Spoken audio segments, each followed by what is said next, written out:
जय हिंद दोस्तों, practical astrology में आपका स्वागत है। मैं अविनाश और आज इस वीडियो में हम एक 27 वर्षीय जातक की कुंडली का विश्लेषण करेंगे। जातक ने पूछा है कि उनकी शादी कब होगी, तो इस वीडियो में हम कुंडली के माध्यम से शादी का समय निकालेंगे कि शादी कब होगी। तो आप देखेंगे ये आपकी वृष लगन की कुंडली है। कुंडली का पहला भाव जहाँ 2 नंबर लिखा हुआ है वो वृष लगन की राशि बनती है। इसके समय बनते हैं आपके शुक्र। तो शुक्र आपकी जन्म कुंडली के 9वें स्थान में बैठे हुए हैं। तो ऐसे जातक जन्म से भाग्यशाली होते हैं। इससे पहले शादी का हम समय निकालें, उससे पहले मैं कुछ आपको बेसिक चीजें बता दूं कुंडली के बारे में कि इनकी फरवरी 2007 से लेकर फरवरी 2026 तक शनि की मादशा चलेगी। और इस कुंडली में आप देखेंगे राजयोग कारक शनि बनते हैं। वृष लगन की कुंडली है और आपके शनि जो है 9वें स्थान का 10वें स्थान के स्वामी बनते हैं। तो जो हमारे ज्योतिष सिद्धांत बोलते हैं कि जब कोई ग्रह आपके केंद्र का और त्रिकोण का एक साथ स्वामी बन जाता है तो वो राजयोग कारक ग्रह बन जाता है। तो ऐसा माना जाता है कि वृष लगन में सबसे ज्यादा शुभ ग्रह आपके शनि होते हैं। लेकिन जातक की 2007 से शनि की मादशा चल रही है, 2026 तक चलेगी। बिल्कुल शनि की मादशा का बिल्कुल अंत चल रहा है। लेकिन जो एक तरक्की होनी चाहिए थी जीवन में, वो तरक्की अभी तक जातक को नहीं मिली। राजयोग कारक ग्रह है, उसको जीवन में तरक्की देनी चाहिए, पद देना चाहिए, सम्मान देना चाहिए या धन देना चाहिए। जो एक जो बेस होता है जीवन में तरक्की करने का, वो देना चाहिए था। लेकिन शनिदेव ने अभी तक ऐसा कोई रिजल्ट इनको नहीं दिया है। ये अभी सामान्य जीवन जी रहे हैं। इसका कारण क्या है? शनि अपने राजयोग कारक ग्रह होने के बाद भी राजयोग जैसा फल नहीं दिया, बल्कि शनि का जो एक मूल सिद्धांत है कि शनि मेहनत कराने वाले ग्रह है। शनि की दशा में जातक ज्यादा मेहनत करता है। तो बस जातक इस समय ज्यादा मेहनत कर रहे हैं, तो उसका सबसे प्रमुख सिद्धांत है, सबसे प्रमुख कारण है आपका, जैसे आप लघु पारस्परिक सिद्धांत को जब पढ़ते हैं समझते हैं तो उसमें बताया गया कि जब जिस कुंडली में केंद्र त्रिकोण के जितने ज्यादा गहरे संबंध बन रहे होंगे उस कुंडली का स्तर उतना ही ऊंचा हो जाता है। इस कुंडली में वृष लगन के लिए सबसे ज्यादा शुभ ग्रह आपके शनि होते हैं। इसके साथ लग्नेश तो शुभ होता ही होता है। पंचम भाव जहाँ 6 नंबर लिखा है उसका स्वामी बुध बनते हैं, तो बुध भी त्रिकोण के स्वामी बनते हैं। और सूर्य जो जहाँ 5 नंबर लिखा है चौथे भाव के स्वामी बनते हैं। तो वृष लगन की कुंडली में लग्नेश, आपके शनि, आपके सूर्य और आपके बुध, ये ग्रह शुभ होते हैं। तो इन ग्रहों का आपसी संबंध जब बनता है, केंद्र त्रिकोण का जब संबंध बनता है, तो उस कुंडली का स्तर ऊंचा हो जाता है। क्योंकि शनि देव जो है सबसे ज्यादा क्रूर ग्रह हैं और सबसे ज्यादा दुखदाई देने वाले ग्रह हैं और नैसर्गिक पापी ग्रह हैं। जब ऐसा ग्रह शुभ फल देने पे आता है तो शुभ फल तो शनिदेव देते हैं, लेकिन निम्न स्तर का शुभ फल देते हैं। इनके शुभ फल की क्षमता कम हो जाती है यदि जन्म कुंडली में आपके शनि राजयोग कारक ग्रह हो और अन्य किसी त्रिकोण के स्वामी से इनका संबंध ना बन रहा हो। तब इस कुंडली में आप देखेंगे कि शनि का संबंध बुध से अथवा सूर्य से नहीं बन रहा है। बुध आपके अष्टम में बैठे हैं, सूर्य आपके 9वें स्थान में बैठे हुए हैं।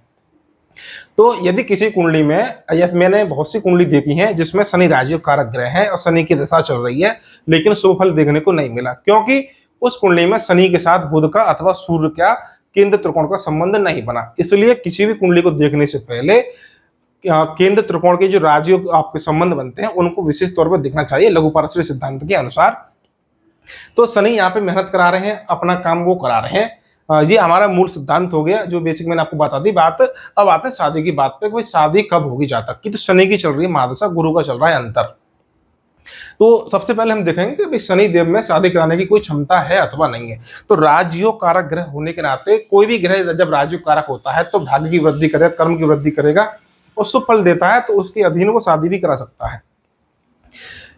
शनि पे आपके मंगल की दृष्टि पड़ रही है, पंचम भाव में मंगल बैठे राहु के साथ में। तो शनि पे मंगल की दृष्टि है और मंगल यहाँ सप्तम भाव के स्वामी है, यानी कि सप्तम भाव के स्वामी का शनि पे दृष्टि का प्रभाव है। तो शनि यहाँ पे शादी कराने में सक्षम है, राजयोग कारक ग्रह होने के नाते। इसके साथ साथ सप्तमेश मंगल की आप शनि पे दृष्टि है, इसलिए शनि यहाँ पे शादी कराने में सक्षम हो गए। उसके बाद आते हैं गुरु की अंतर्दशा चल रही है इस कुंडली में।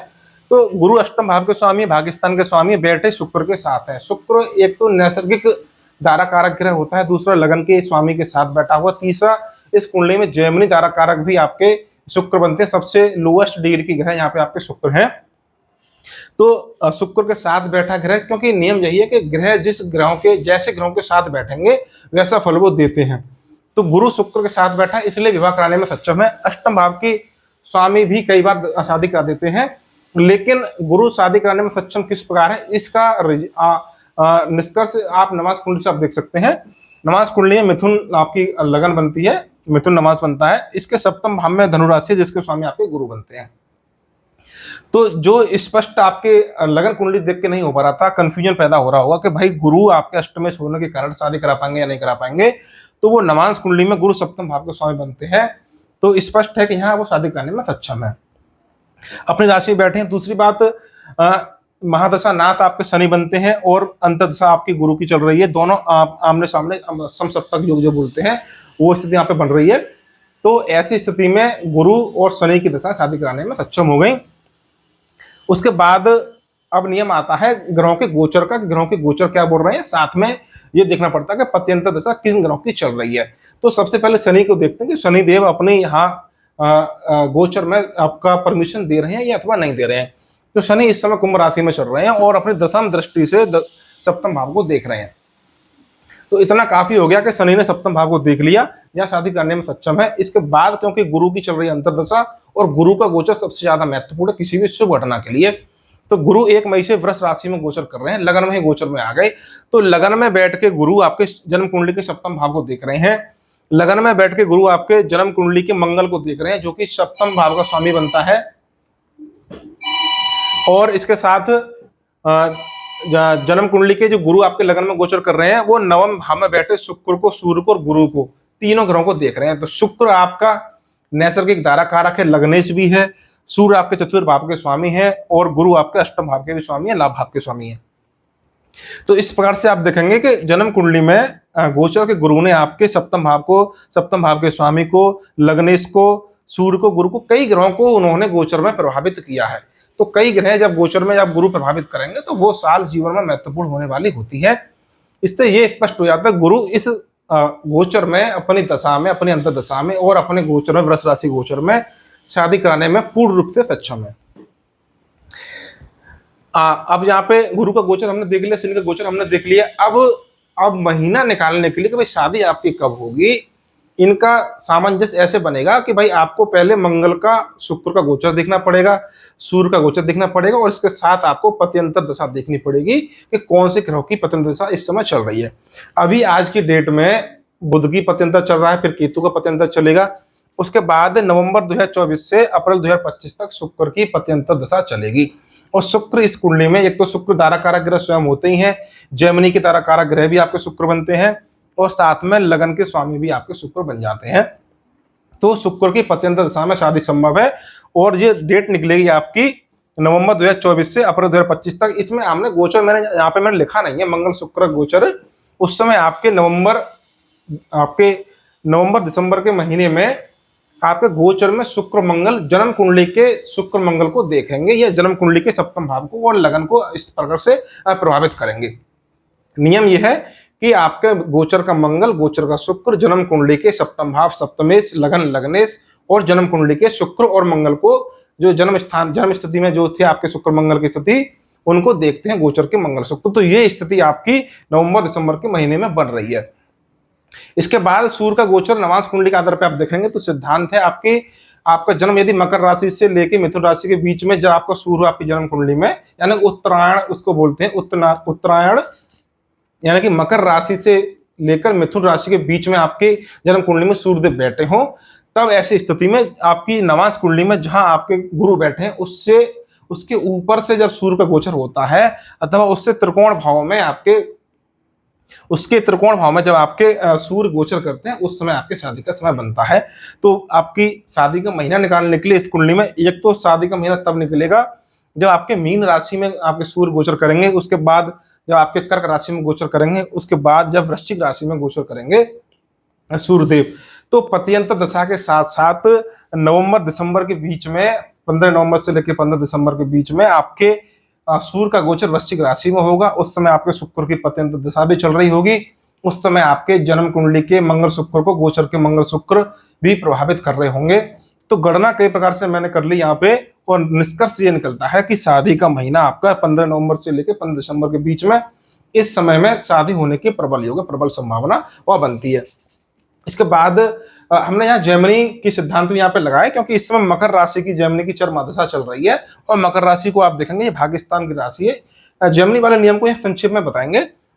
तो भाग्यस्थान की राशि, भाग्यस्थान में मकर राशि है, उसमें आपके दारा कारक, जेमिनी के दारा कारक और नैसर्गिक दारा कारक शुक्र बैठे हुए हैं, मतलब ये शादी करा सकती है ये राशि। और अक्टूबर 2024 तक वृश्चिक राशि की चर अंतर्दशा चल रही है, जो कि जन्म कुंडली के सप्तम भाव में बैठता है। इतना काफी है, ज्यादा विश्लेषण जेमिनी का हम यहाँ नहीं करेंगे। तो जेमिनी के आधार पे भी अक्टूबर 2024 तक का समय निकल रहा था, उसके बाद तुला की दिशा में भी शादी हो जाएगी। कम से कम इतना तो तय है कि अक्टूबर 2024 तक रिश्ता पक्का हो जाएगा। और उसके बाद अगले गोचर में पतन दशा के अनुसार नवंबर दिसंबर के बीच में वहां शादी होने की प्रबल संभावना है। तो उम्मीद है कि ये वीडियो आपको अच्छी लगी होगी। यहाँ पे हमने शादी का महीना निकाला। इसके साथ एक बात और कि जहां तक ने ये पूछा था कि भाई आगे इनका काम धंधा कुछ चेंज होगा या नहीं होगा, तो जैसा कि मैंने आपको पहले बता दिया कि शनि की चल रही है महादशा और शनि मेहनत करा रहे हैं और किसी राजयोग में पूरी तरह से संलिप्त नहीं है। शनि राजयोग कारक ग्रह तो है, लेकिन अन्य त्रिकोण के स्वामी से इनका कुछ संबंध नहीं है, इसलिए इन्होंने अपनी दशा में महादशा में शुभ फल बहुत कम किया। मंगल की दृष्टि पड़ रही है, मंगल सप्तम भाव के स्वामी है, केंद्र के स्वामी है, ये संबंध बन रहा है, लेकिन मंगल 12 भाव के स्वामी है, इसलिए केंद्र त्रिकोण का संबंध मंगल शनि का जो बन रहा है वो दोष युक्त है। इसके अतिरिक्त यदि बुध का और सूर्य का संबंध शनि से बनता तो बहुत अच्छा रहता। तो इनके मन में विचार आया था कि ये शेयर मार्केट में जाना चाहते हैं, तो ये इस कुंडली में जब शनि की महादशा के बाद 2026 के बाद जब बुध की अंतर आएगा, बुध की महादशा शुरू होगी, तो बुध पंचम भाव का स्वामी है, यानी कि शेयर सट्टा मार्केट का, शेयर बाजार का, स्टॉक का, और अष्टम भाव में बैठा हुआ। अष्टम भाव भी आपके शेयर मार्केट से संबंधित बहुत अच्छा भाव माना गया है। तो ये बुध व्यापारी ग्रह है, क्योंकि शनि ज्यादा मेहनत कराता है तो बुध व्यापार कराता है। और पंचम भाव को आपके गुरु भी देख रहे हैं। इसका अर्थ ये निकलता है कुंडली में कि बुध की महादशा शुरू होते ही इनको अपने काम धंधे में परिवर्तन हो जाएगा, अपना काम धंधा इनका चेंज होगा और शेयर वाले क्षेत्र में, स्टॉक वाले क्षेत्र में इनको सफलता देखने को मिलेगी। तो आज की वीडियो में इतना ही। वीडियो संक्षेप में या विश्लेषण किया है। उम्मीद है कि वीडियो आपको अच्छी लगी होगी।